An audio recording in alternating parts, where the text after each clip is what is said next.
Bonjour à tous et bienvenue à ce nouveau Café Sapiens pour un sujet totalement oublié dans la campagne présidentielle. Et nous ne pouvons que le regretter alors qu'il a des conséquences fondamentales pour la vie d'un pays, pour son futur et même à long terme, celui de l'éducation et plus particulièrement de l'éducation nationale. Alors on ne pouvait pas laisser cette campagne se terminer sans venir avec des propositions. Et ce matin, nous allons entendre un certain nombre de propositions pour réformer cette éducation nationale. Avant de démarrer, je vous rappelle deux petites règles. La première, merci de fermer vos micros. Ce sera plus simple pendant toute la durée de notre événement. Et la seconde, vous pouvez réagir, vous pouvez poser vos questions sur la fonction conversation au pied de votre écran. On appelle ça le chat en bon français. Vous pouvez poser toutes vos remarques et on les partagera dans la deuxième partie de notre événement avec nos deux invités. Nous avons le privilège aujourd'hui de recevoir deux invités extrêmement compétents sur le sujet de l'éducation et notamment de l'éducation nationale.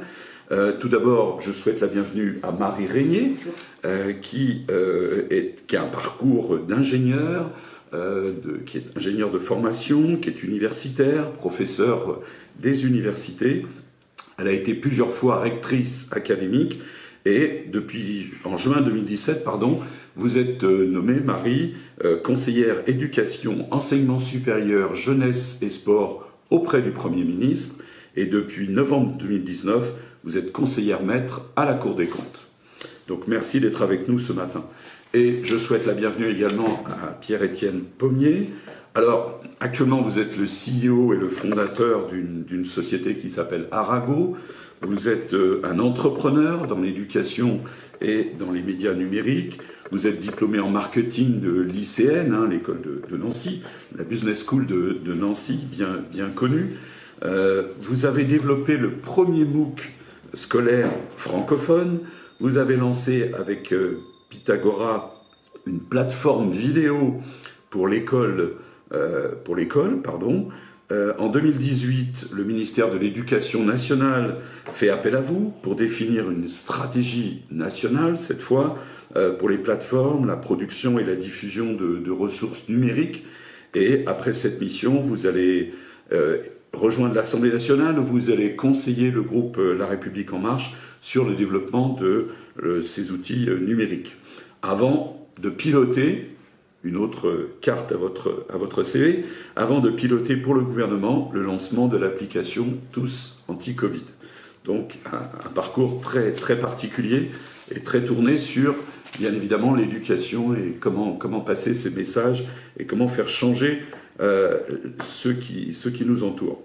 Alors, je vous propose d'aller tout de suite dans le vif du sujet. Pierre-Étienne a rédigé ce rapport que je vous montre pour l'Institut Sapiens. Nous l'avons publié il y a quelques jours sur notre site. J'espère que vous l'avez vu. Sinon, vous pouvez librement le télécharger, l'annoter, le lire, faire tout ce que vous voulez avec. C'est un rapport de grande qualité qui comporte de grandes propositions et qui ne cache pas son but. C'est très clairement écrit.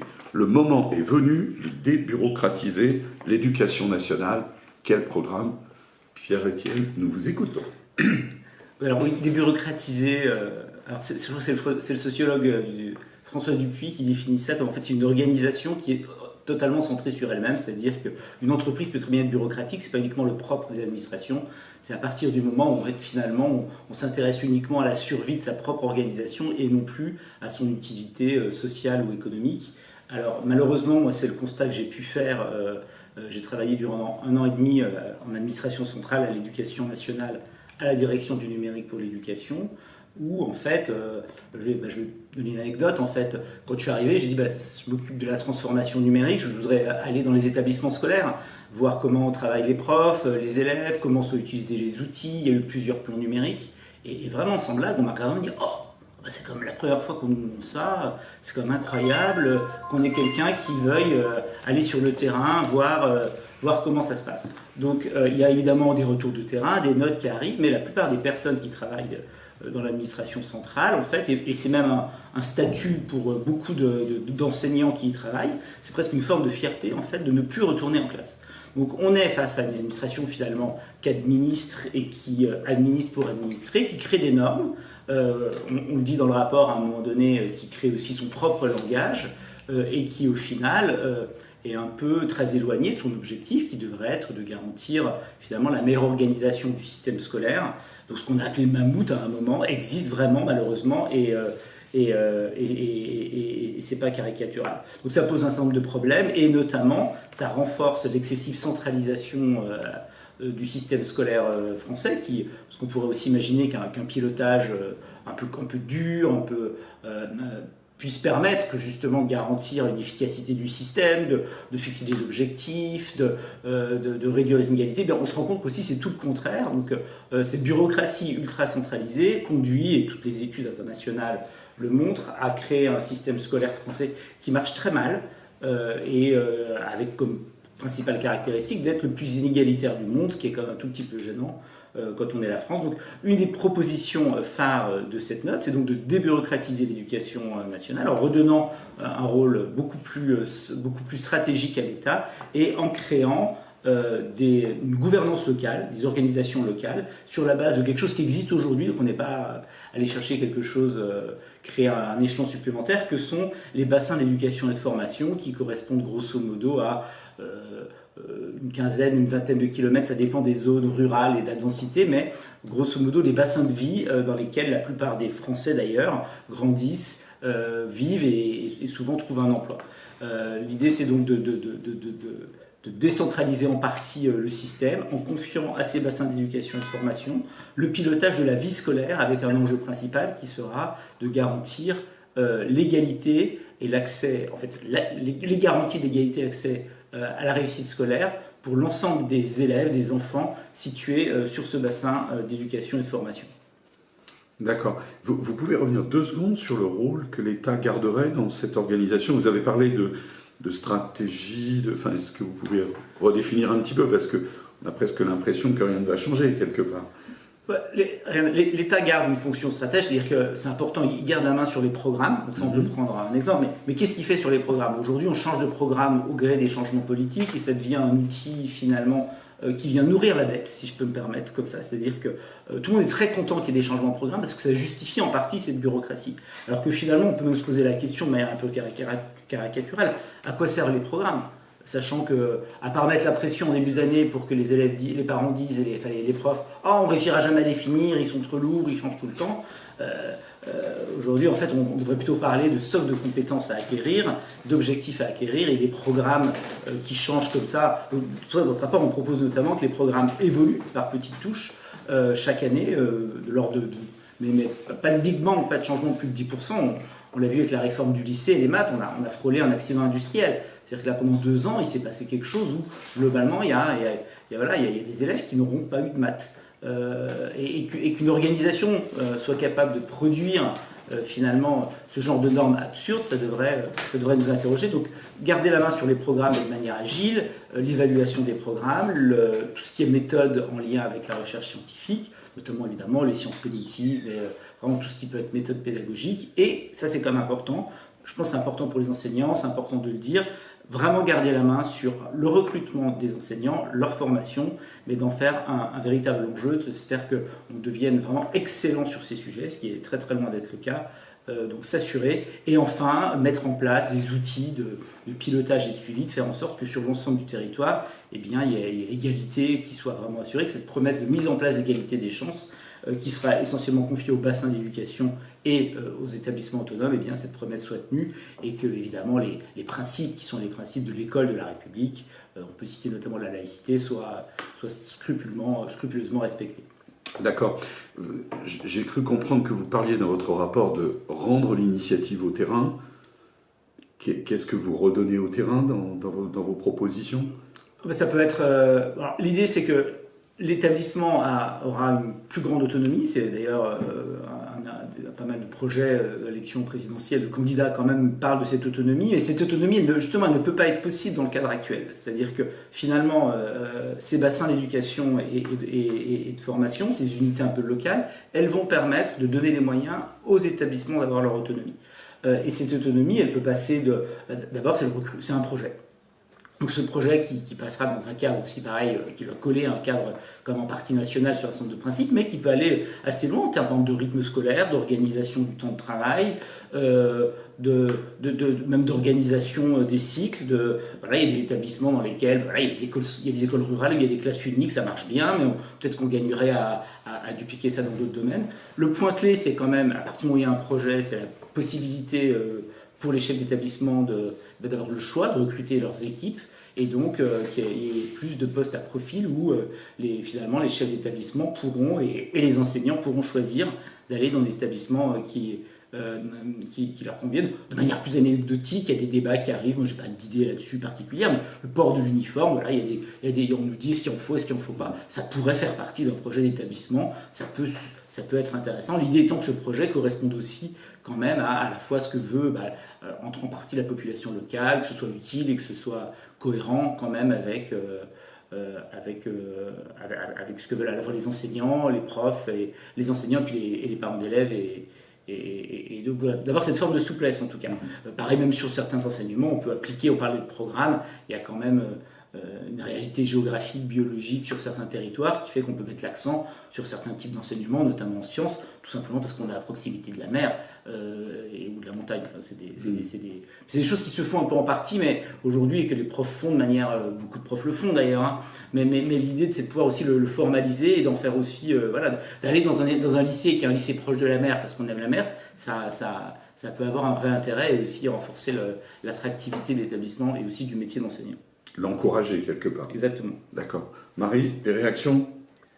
Oui, plusieurs, parce que j'ai trouvé plusieurs éléments intéressants dans ce qui a été dit. En particulier, le fait en quelque sorte de redonner l'éducation nationale à ses personnels. Ce n'est pas rien. On a l'habitude dans l'éducation nationale d'avoir des circulaires qui vous disent tout. Absolument tout. D'ailleurs, il arrive même, et c'est assez fréquent, qu'elles soient directement distribuées aux chefs d'établissement, c'est-à-dire qu'elles ne passent même pas par les hiérarchies successives des hiérarchies disciplinaires comme l'inspection ou les hiérarchies plus organisationnelles comme les rectorats. Et ces circulaires sont absolument terribles pour les chefs d'établissement qui ont à les appliquer, mais également pour les enseignants qui ne s'y retrouvent pas, qui se trouvent un peu infantilisés, ou alors qui se trouvent avoir affaire à quelque chose qui ne correspond absolument pas à ce qu'ils ont à faire et à ce qu'ils voient comme besoin sur le territoire. Donc ça me paraît très très intéressant. De même que l'idée de s'occuper très très sérieusement, mais il faut dire que ça a été commencé par Jean-Michel Blanquer, de s'occuper très sérieusement des ressources humaines au sein de l'éducation nationale, pour que quand on est professeur, on ne se sente pas abandonné, on ne se sente pas anonymisé en fait. Et je crois que ça c'est quelque chose de très important parce que la réussite de l'école, qui a comme objectif avant tout de construire chaque enfant, chaque élève, c'est élever, je crois que c'est très important aussi de le redire, c'est d'abord se construire et c'est se construire pour la réussite. Eh bien la réussite de l'école, elle dépend beaucoup de ses personnels, de ces professeurs qui sont au contact de ces élèves. Et donc remettre le plus d'adultes au contact des élèves me semble être une piste extrêmement intéressante. On voit, et Pierre-Étienne l'a dit de façon très claire, qu'il y a une espèce de non-dit dans l'éducation nationale qui consiste à promouvoir les personnes en les sortant de la classe. Ce qui est foncièrement une aberration quand on a la prétention d'élever les jeunes. Donc des pistes extrêmement intéressantes, avec des freins que je vois aussi se dessiner. Et évidemment, ça veut dire, dans la pratique, on a l'habitude, hein, quand on a été dans les rectorats, de regarder et après. Comment on le fait? Eh bien, effectivement, faire descendre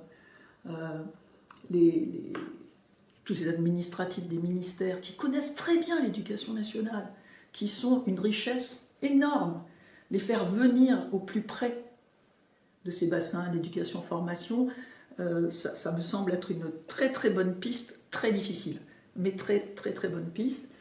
Le périmètre bassin éducation-formation me semble une excellente piste parce que j'y ai vu beaucoup de travail de fond entre les chefs d'établissement. Énormément de travail, y compris sur l'orientation, mais pas seulement, également sur les options dans les lycées. Il y a là un terrain extrêmement intéressant à exploiter pour bouger cette école. D'accord. Pour ceux qui ne connaissent pas vraiment, le bassin éducation, ça recouvre quoi exactement? Il est fondé sur l'idée que plusieurs écoles vont alimenter un collège et que plusieurs collèges vont alimenter des lycées. D'accord. Et donc on trouve comme ça cette grappe qui va être une grappe qui correspond à des parcours d'élèves qui sont très liés bien sûr aux mobilités locales. C'est local. Ouais. Et dont les géométries peuvent être très variées, puisque les mobilités locales n'ont pas... Quand vous êtes dans un pays de vignobles où les villages sont à 2 km les uns des autres, vous n'êtes pas dans la Beauce. Donc tout ça, mais en revanche, ce qui est extrêmement intéressant dans cette idée, c'est que ces bassins d'éducation-formation, quel que soit leur périmètre, il est extrêmement bien adapté au parcours des élèves. Et peut-être ce qui est intéressant, c'est que ça existe déjà et que finalement ça fait un travail intéressant et silencieux. Et comme souvent dans les organisations, voilà, c'est pas une structure forcément très formelle. Ça a été créé dans les années 2000. Il y avait pas mal d'ambition au début. Ça a été un peu mis en sommeil, mais du point de vue de l'administration, mais du point de vue de la réalité du terrain, c'est quelque chose qui fonctionne. Et ces bassins, ils auront une mission. En fait, l'idée, c'est d'avoir une organisation. On va créer une saine tension. Il y a besoin de créer des flux, mais il y a aussi besoin de créer une tension. On a d'abord l'État qui assure l'excellence, quand même, et qui doit fixer l'excellence des programmes, de la formation des enseignants, de leur recrutement, et des objectifs d'égalité derrière. On a l'établissement qui est libre, parce qu'en fait c'est la vie, les établissements scolaires ont envie d'être libres, ils le sont, les profs sont libres, la plupart des profs choisissent ce métier parce qu'ils sont libres, et on a quand même besoin d'un sujet qui est de garantir, qui est quand même fondamental, les conditions d'une égalité et de la réussite éducative de chacun, et ça, c'est le rôle de ce bassin. C'est-à-dire qu'en fait, s'il y a un gamin qui ne réussit pas dans un établissement scolaire parce que ça ne lui va pas, il n'est pas au bon endroit, il aura une porte à laquelle frapper. Ce seront ces bassins qui sont beaucoup plus proches que les rectorats, qui sont une porte de sortie si ça se passe mal dans des établissements, parce que ça peut mal se passer. Donc ça veut dire qu'on pourra peut-être parfois sortir les gamins des bassins ou les mettre dans des internats d'excellence ou leur trouver d'autres filières. Et un des enjeux, mais vraiment, et aujourd'hui personne n'a cette mission à l'éducation nationale, c'est de faire en sorte que 100% des gamins dans ces bassins réussissent. Et ça veut dire par exemple, on peut se fixer des indicateurs, c'est les jeunes qui sont actuellement sans emploi ni formation, il y en a encore beaucoup trop. Un des objectifs fixés à ces bassins, c'est qu'il y en ait zéro. Voilà, et de trouver des solutions, d'où l'intérêt aussi que ces bassins sont en lien avec les acteurs sociaux, économiques, culturels locaux, parce qu'on dit c'est pour l'Africain, il faut tout un village pour élever un enfant. Cette organisation, et dans ces bassins, il y aura une organisation où les acteurs locaux, les enseignants, les parents, tous ces gens-là vont ensemble se dire qu'est-ce qu'on fait ensemble pour trouver l'organisation optimum, pour gérer les moyens qu'on a. Et là, il y aura un rôle très important, notamment sur le périscolaire, les activités qu'il peut y avoir de soutien en dehors de l'établissement, qui contribuent énormément en fait à la réussite des élèves, et sur lesquels on voit qu'il y a des inégalités colossales, à la fois intrafamiliales et sur l'ensemble en fait des établissements et du territoire. D'accord. Alors, l'autre partie, c'est les enseignants, c'est les professeurs. Quelles sont vos propositions pour eux? Qu'est-ce qu'ils jouent un rôle essentiel, on vient de le dire, hein. Vous l'avez dit, Marie. Quelles sont vos propositions pour eux? Qu'est-ce qu'on peut changer? Alors on peut parler d'organisation, c'est intéressant, mais en fait c'est presque le bon sens et toutes les études le montrent.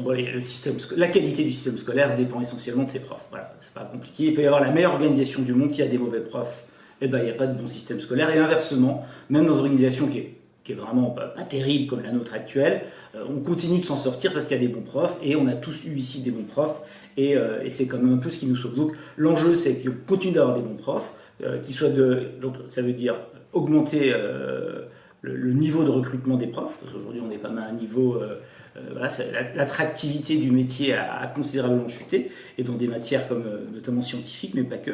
On a du mal à faire le plein. Ça veut dire augmenter la rémunération, hein, pour parler franchement. Dans la note, je mets en ce moment, on recrute des profs si vous cherchez un job dans un centre de région, notamment au rectorat de Paris. Voilà, c'est 1 500 € par mois pour être prof de maths. Et on vous demande d'avoir un bac plus 3. Voilà.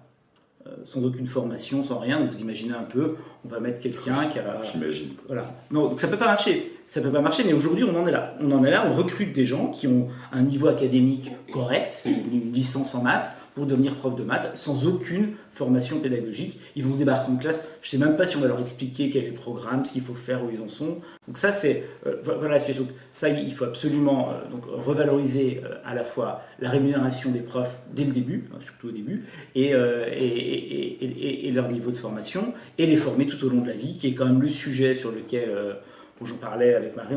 Je n'arrive toujours pas. C'est un échec continu, c'est-à-dire que la formation des profs, qui devrait quand même être le sujet principal, il y a eu plein de systèmes, plein d'organisations, on n'y arrive toujours pas. C'est vraiment quelque chose sur lequel on échoue. On voit en plus que la formation elle-même se fait souvent sur le temps de travail des enseignants, donc elle contribue aussi à déstabiliser le système. Une grande partie de l'absentéisme des profs est liée au fait qu'ils vont suivre des stages, des formations, a priori, quand on voit les évaluations, plus ou moins utiles. Sur le numérique, on est quand même balbutiement de formation et de cours en ligne. Donc voilà, c'est la revalorisation de leur statut de par leur rémunération, leur formation, plus d'autonomie dans l'établissement dans lequel ils vont travailler, donc un travail d'équipe. Alors ça, c'est pas forcément quelque chose qui va plaire à tout le monde, parce que c'est vrai qu'il y a beaucoup de profs qui choisissent ce métier parce qu'on est quand même très très très libre et très indépendant, et c'est vrai que c'est chouette, mais quand même arriver à travailler en équipe et à adhérer en tout cas à un projet d'équipe et avoir une mobilité. Enfin, le vrai sujet, c'est là, cette année, les résultats sont tombés, il n'y a pas de mobilité, quasiment pas de mobilité. C'est-à-dire, vous êtes quelque part, vous avez envie de bouger, c'est impossible. Et on voit bien, alors il faut éviter de copier le privé et de singer les méthodes managériales qui marchent même pas d'ailleurs dans les boîtes, souvent de manière caricaturale. Mais quand même, la mobilité, c'est une grande aspiration aujourd'hui de la population, notamment des jeunes, et de vous dire, vous allez faire une carrière et c'est pas vous qui allez décider où vous allez être, et vous allez subir vos affectations quasiment durant toute votre vie professionnelle, et au bout d'un moment, quand vous avez des points, si vous avez du bol, vous finirez peut-être par vous retrouver dans un établissement dans lequel il y aura un chef d'établissement super, mais qui au bout d'un an va bouger et ça va être l'enfer. Voilà, c'est quand même la réalité de la vie et du parcours professionnel de pas mal de profs. Donc autonomie et liberté aussi dans les affectations des profs. Marie, quelques idées? Oui, moi, il y a encore une fois des idées que je trouve intéressantes à exploiter. Surtout parce que finalement, ce que vous proposez va amener à rétablir l'autorité, non pas l'autorité du professeur, mais l'autorité du savoir, qui revient à l'autorité du professeur. Quand on redonne des marques de considération pour la fonction professorale, on redonne dans le même temps cette considération aux yeux de la société. Donc ça me semble extrêmement important qu'on puisse faire en sorte que la rémunération soit meilleure. Mais cette rémunération meilleure, elle est liée aussi à une formation meilleure, et une formation peut-être continue, et une formation plus également centrée bien sûr sur la discipline, mais très très en lien avec la didactique de la discipline, qui est la façon dont j'enseigne, parce que ça, très, très sincèrement, ça ne descend pas bien dans les classes.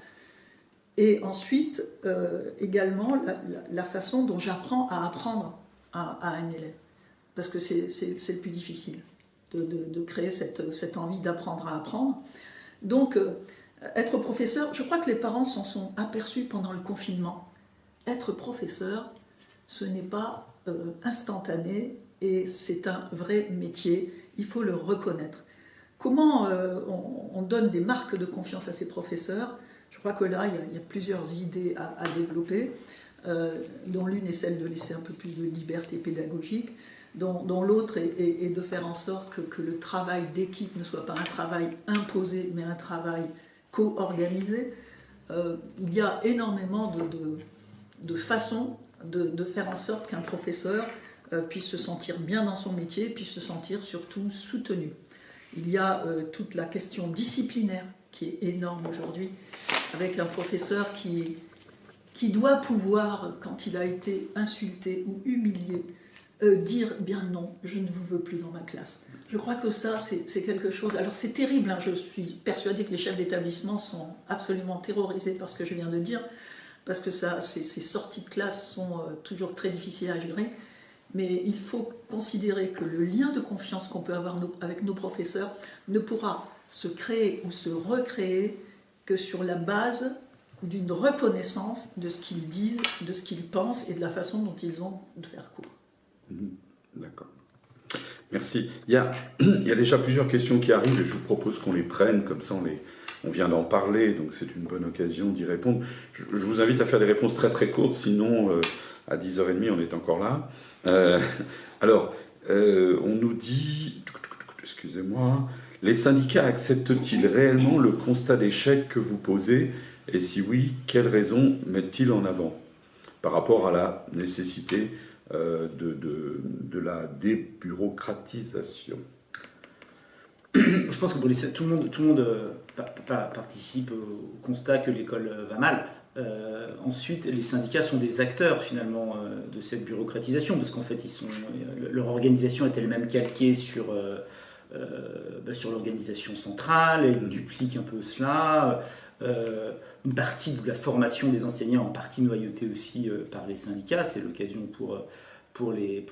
Ils sont vent debout contre l'autonomie. Évidemment, c'est beaucoup plus compliqué de syndiquer, de tenir un discours un peu rigide si les profs commencent à être un peu autonomes. Donc oui, enfin, de toute façon, il va y avoir sur la transformation de cette organisation, elle ne pourra pas se faire sans les profs, donc, et même sans les syndicats, et même s'ils sont aujourd'hui très, très minoritaires, hein, contrairement à l'image qu'on en a à l'extérieur. Je crois qu'il y a 30% des profs qui sont syndiqués. Donc il va falloir trouver un moyen d'embarquer tout le monde, et notamment de convaincre les profs et les syndicats de profs, peut-être monter de nouveaux syndicats.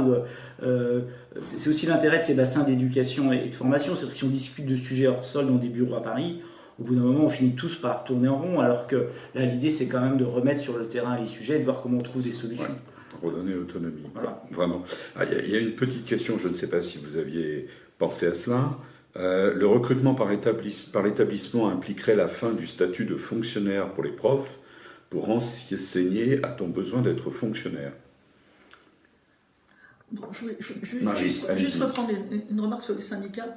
Oui. Les syndicats, ils ont une préoccupation, c'est une égalité de traitement. Donc il y a des choses, il y a des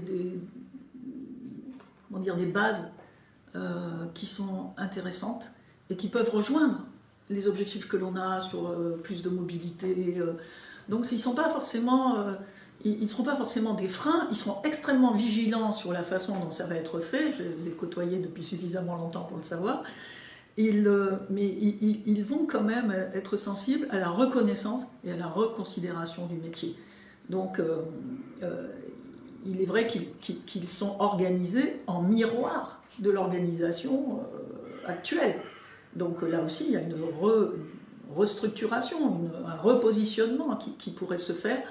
Je crois qu'ils resteront des partenaires intéressants parce qu'ils ont une vision nationale la plupart du temps. Ils savent ce que c'est que les spécificités locales aussi. Donc évidemment, on a eu beaucoup de freins. Alors sur le recrutement des personnels par le chef d'établissement, très sincèrement, là on en a parlé avec Pierre-Étienne, je ne pense pas que ce soit une bonne idée. C'est une fausse bonne idée si c'est un recrutement total. Parce que ce que j'ai vu, c'est que ce mouvement d'ensemble des mobilités organisées font arriver dans les établissements, même des jeunes qui n'ont pas d'expérience, arrivent dans des collèges d'éducation prioritaire et font des merveilles parce qu'ils sont motivés, parce qu'ils sont militants même. Donc il faut faire très très attention de ce que j'ai vu, moi, quand on faisait des postes, ce qu'on appelle des postes à profil, c'est-à-dire qu'on impose finalement l'arrivée de quelqu'un avec un profil particulier, eh bien, on s'aperçoit qu'à la rentrée, on n'a pas tous les professeurs parce qu'on n'a pas rempli. Et donc, en fait, les collèges d'éducation prioritaire, par exemple, se retrouvent dans des situations, et les chefs d'établissement le confirmeront, dans des situations catastrophiques. Donc, je pense qu'il y a une hybridation à faire, et que ça, c'est l'objet, finalement, d'un espèce de contrat d'objectifs et de moyens avec les établissements, dans lesquels, sur un projet extrêmement précis, on peut effectivement définir un quota de recrutement local, mais ça me semble être une fausse bonne idée globalement. D'accord. Et c'est important comme que les profs restent des fonctionnaires, c'est la question d'État. La question s'est posée de se dire est-ce que finalement ça pourrait être des fonctionnaires territoriaux, on pourrait les confier aux régions, non parce que la France reste un pays quand même centralisé, que finalement c'est un statut qui est... Un des enjeux principaux c'est quand même l'attractivité de ce métier et que aujourd'hui ça peut être un statut qui les étouffe, l'idée c'est quand même de rappeler que c'est aussi un statut qui les protège, qui leur donne aussi une autorité et que si ça se passe même mal dans un établissement ou l'autonomie qu'on va leur donner, parce l'autonomie ça va créer forcément des problèmes. Le fait qu'ils soient à un moment donné quand même protégés, qu'il y a le rectorat, ils dépendront toujours du rectorat et que l'État est en charge de à la fois les recruter et leur proposer derrière en fait des évolutions de carrière tout en ayant cette hybridation avec une autonomie locale. Donc oui c'est pas le statut de fonctionnaire, les profs y sont attachés, le statut de fonctionnaire d'État ils y sont même attachés. Je pense que c'est important aussi que la manière dont ils interviennent dans la société prennent ça en compte. D'accord, merci pour cette précision. La question me paraissait importante. Il faut qu'on revienne 2 secondes sur les bassins d'éducation. On a plusieurs questions, je vous lis les questions très rapidement. Je ne comprends pas l'intérêt, alors c'est quelqu'un qui s'exprime, hein, c'est pas moi, mais je ne comprends pas l'intérêt de rajouter une nouvelle strate administrative à travers les bassins d'éducation. Donner plus d'autonomie aux chefs d'établissement avec un État stratège ne serait-elle pas plus efficace? Deuxième remarque, avant d'entendre votre réaction, comment la création de ces bassins d'éducation permettrait un système scolaire égalitaire? Cette vision semble très teintée au second degré, quid du premier degré? Et, je vous laisse la parole, bassin d'éducation est peut-être une bonne idée, mais quelle liberté la pyramide du dessus lui laisse-t-elle? Allez, 2 minutes chacun. Vas-y Marie. Oui, alors aujourd'hui, les bassins d'éducation-formation, ils ne sont pas, on peut pas dire qu'ils aient des prérogatives. Ils ont un objectif de coordination des formations, ils ont un objectif de suivi de parcours, ils ont un objectif d'orientation, d'organisation des options pour les lycées. Et il y a toujours des petites difficultés justement entre le premier degré et le second degré, entre les écoles qui vont se rattacher à un ou à plusieurs collèges. Donc aujourd'hui, on peut dire que ça fonctionne sur la bonne volonté des personnes. C'est pour ça d'ailleurs que Pierre-Étienne disait tout à l'heure mise en sommeil, parce que certains bassins fonctionnent excellemment bien, d'autres ne fonctionnent pas ou pas bien.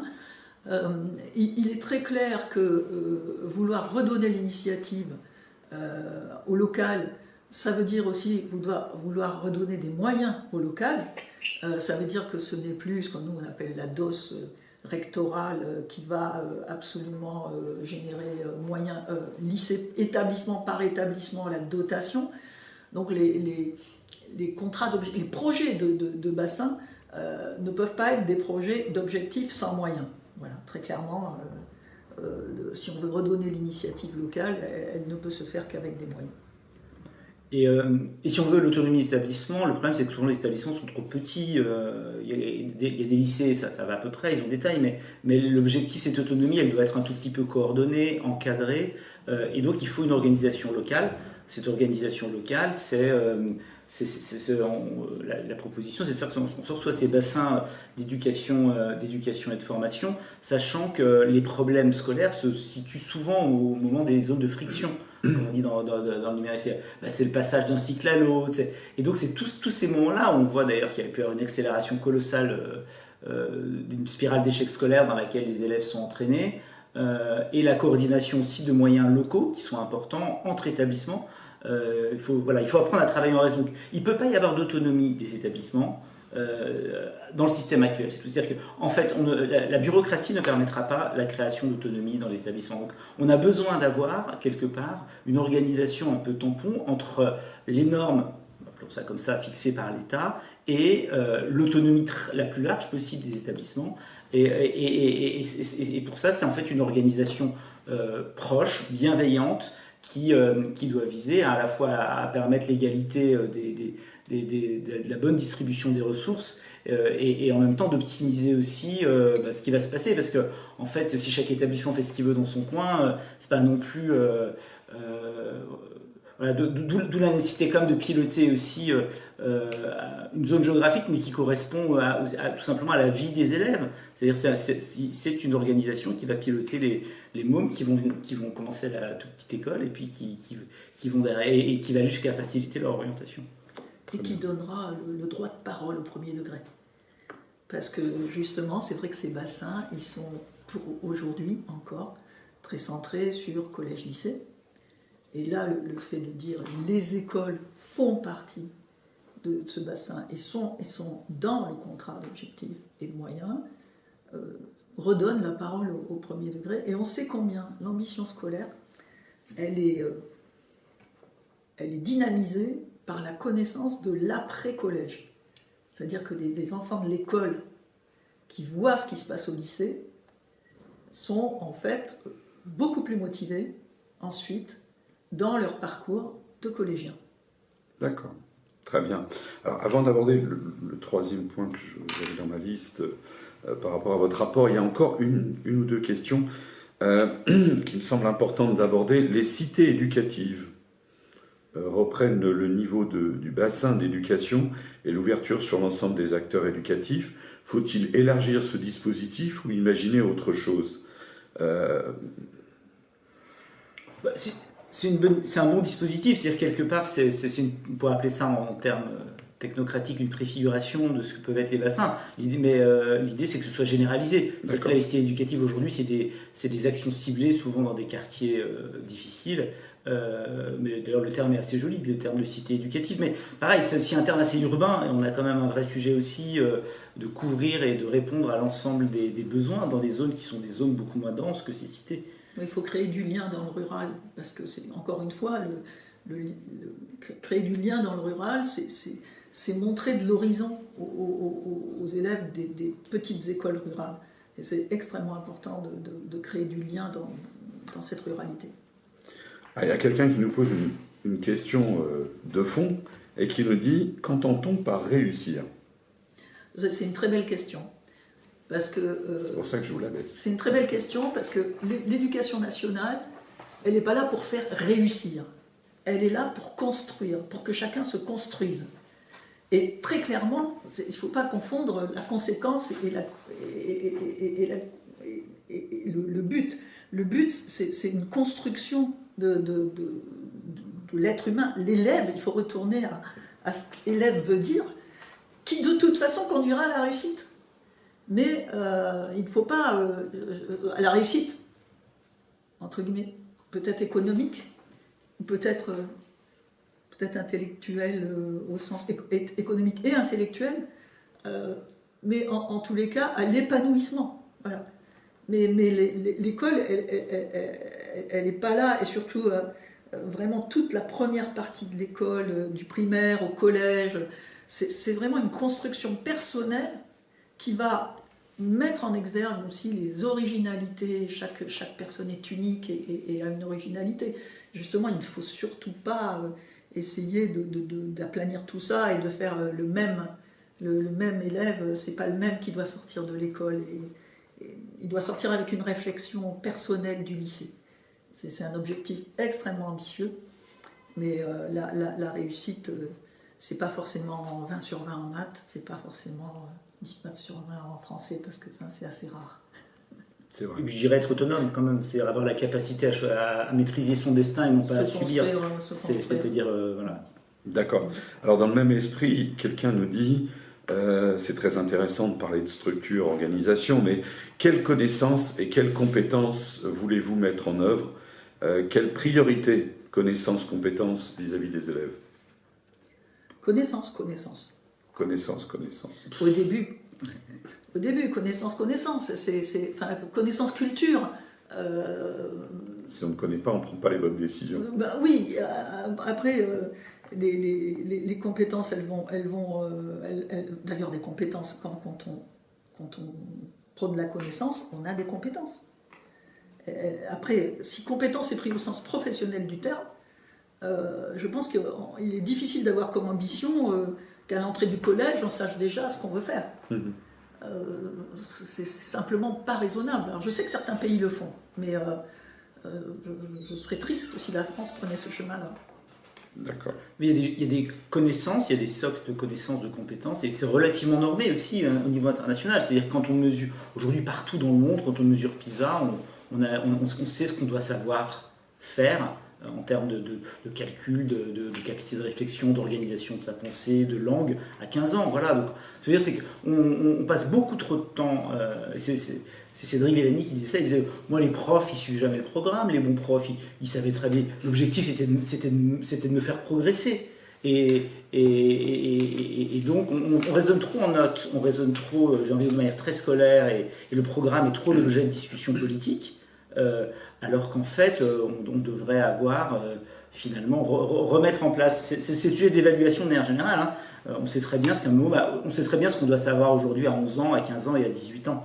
C'est à peu près, c'est des standards à peu près connus, à peu près normés. Voilà. Donc, sauf que on refuse peut-être aussi de regarder, parce que quand on mesure, on se rend compte qu'on n'est pas très bon. Donc on se divertit en en allumant des contre-feux sur des sujets polémiques ou journalistiques, alors qu'on voit bien, enfin, on ne dira pas, il y a quand même des connaissances de base qui ne sont plus aujourd'hui du tout acquises et qui posent des problèmes, ne serait-ce que notamment en rédaction, en compréhension des langues et puis et en calcul, des règles de 3, des ordres de grandeur, enfin voilà. Enfin, le meilleur prof, c'est celui qui ne respecte pas le programme, c'est ça? C'est presque ce que vous venez de nous dire là. En tout cas, c'est celui qui s'appuie sur le programme. Le programme, il est impossible à suivre. De toute façon, tous les profs le disent pour démarrer. Mais vous en connaissez beaucoup, vous non, mais ça, c'est intéressant. Vous en connaissez beaucoup, vous, des univers où les gens commencent à dire c'est impossible, on n'y arrivera jamais. Enfin, vous imaginez, vous arrivez dans une boîte et on vous dit ah non, on a des objectifs à tenir, mais vous savez, on les atteindra jamais. C'est quand même incroyable. Excusez-moi, je suis en train de régler la caméra vidéo qui bénéficie d'une intelligence artificielle qui se déplace. Voilà, il faut lui dire bonjour, c'est moi qu'il faut suivre. Et elle revient au centre. Ça fait une lumière. Voilà, c'est bon? Oui, c'est vert. Non, recommence. Je recommence. Vous vivez tout ça en direct, c'est merveilleux. Non, elle ne veut plus bouger. L'intelligence artificielle a pris le dessus. C'est intéressant comme expérience. Oui, c'est intéressant comme expérience. Comme quoi, finalement, pour pouvoir parler de l'éducation, on est prêt à expérimenter toutes les solutions. Oui. Alors, peut-être une dernière question avant de parler de votre troisième pilier, c'est-à-dire les parents, en fait, et la société, parce que c'est certainement essentiel pour notre éducation nationale. Et on nous dit... j'ai oublié la question, elle est là. Pourquoi toujours mettre en avant l'égalisation des conditions plutôt que l'amélioration pour un nombre plus grand? En fait, oui, c'est pas contradictoire en fait. Bon. Non, il faut garder des normes quand même importantes. C'est-à-dire qu'à un moment donné, il faut quand même se fixer des objectifs. Il faut qu'on se dise quand même, il faut qu'à 15 ans, il y ait un pourcentage d'élèves.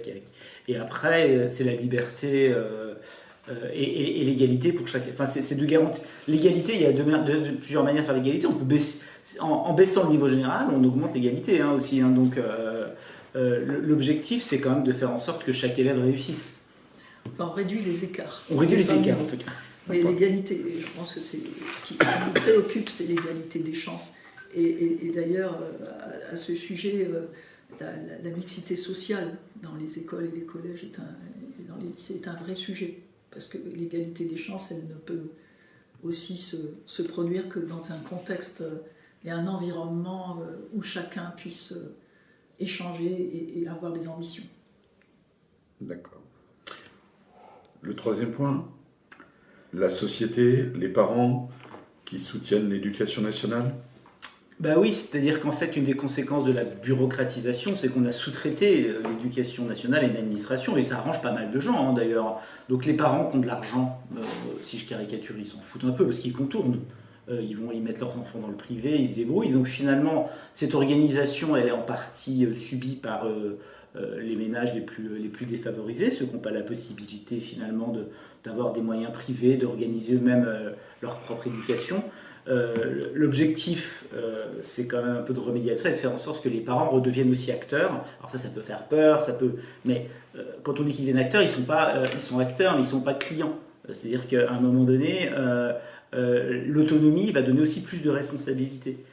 Et qu'on voit bien que l'école toute seule, elle ne peut pas répondre à tous les problèmes, et qu'il y a une partie des problèmes éducatifs qui sont des problèmes qui sont liés au contexte familial, économique et social dans lequel grandissent les enfants.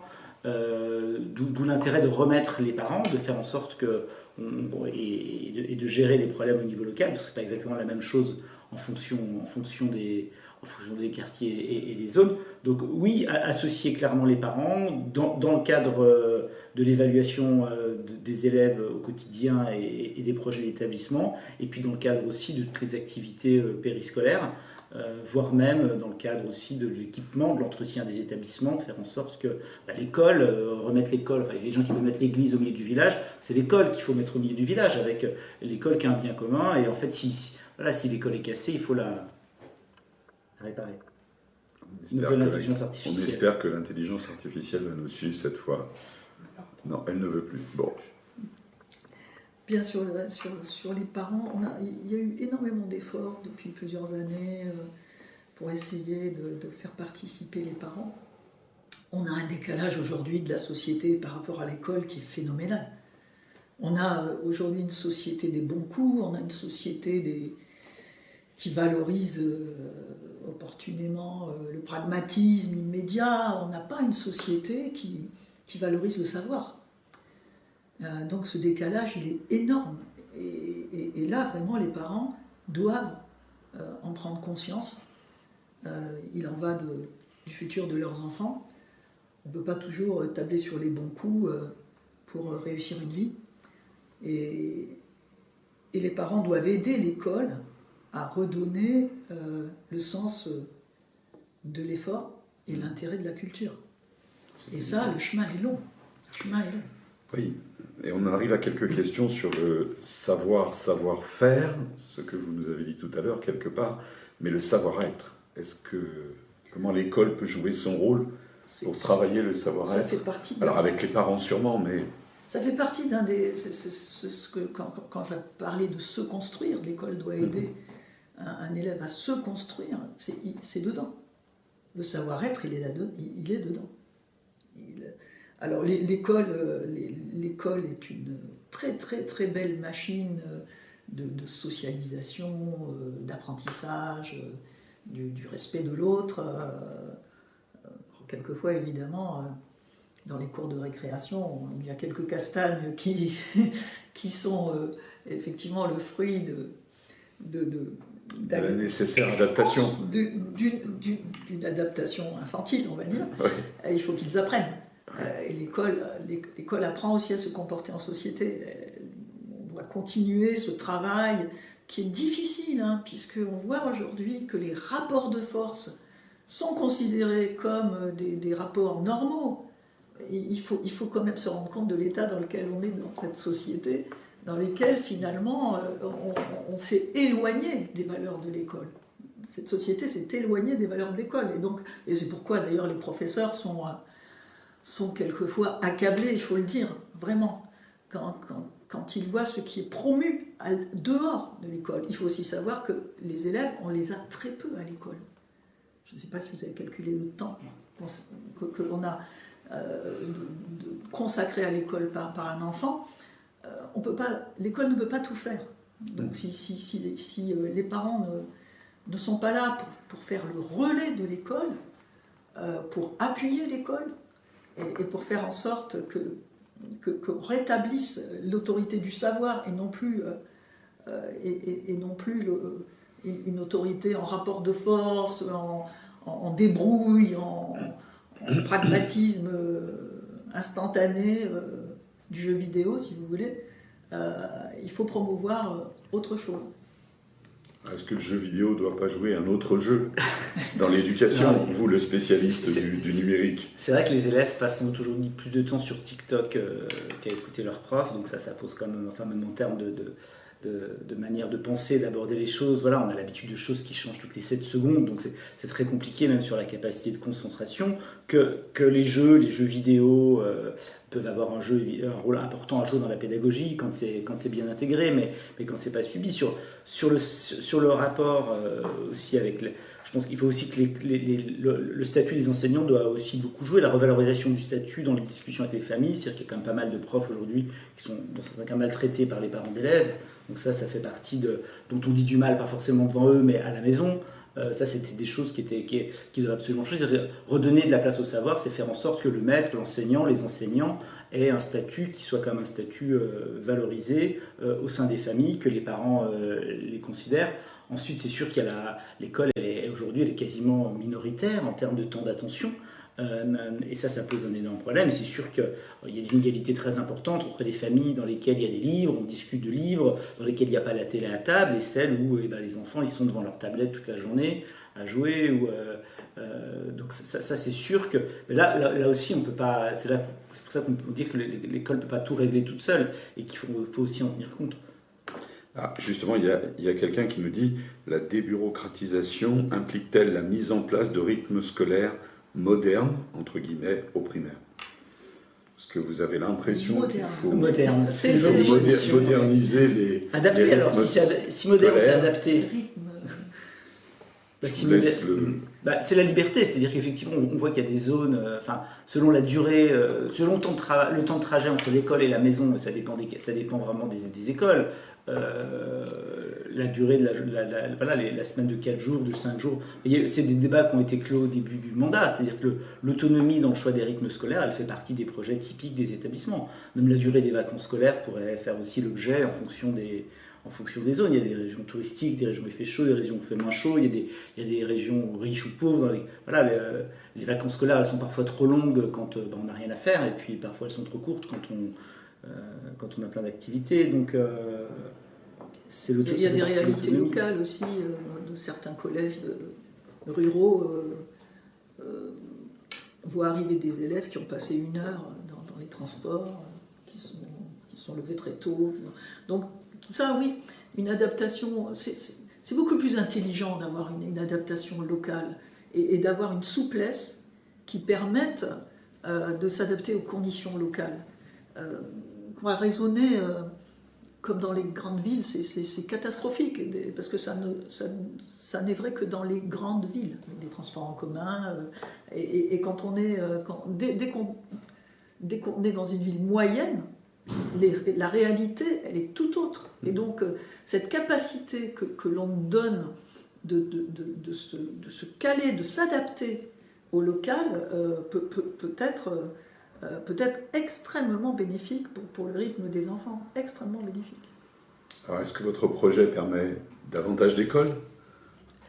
Oui. Pour que ce soit plus proche des élèves. Justement, c'est ça. C'est-à-dire que finalement, l'idée, c'est que les élèves aient tous le même nombre d'heures de cours par an. Enfin, ça, c'est l'égalité, voire plus pour ceux qui ont des difficultés. Mais c'est l'organisation du temps scolaire qui fait partie des projets d'établissement. Donc, c'est l'autonomie des établissements qui doit permettre justement, en fonction...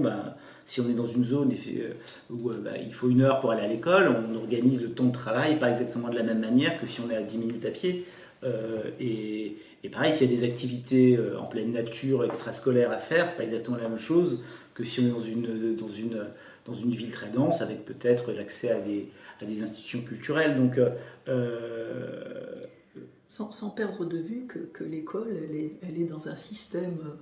dans une société où l'économie compte, où les vacances des parents comptent, où les gens aiment bien être en vacances en même temps, où voilà. Le rythme scolaire et les périodes de vacances sont extrêmement contraints par ces souhaits d'être tous en même temps, pouvoir aller à la montagne. On sait très bien que l'établissement des zones de vacances scolaires elle n'est pas toujours, très bénéfique pour les jeunes non plus, hein, puisqu'il y avait des écarts. Quelquefois, il y a 5 semaines entre deux vacances, ou 7 semaines, ou 8 semaines.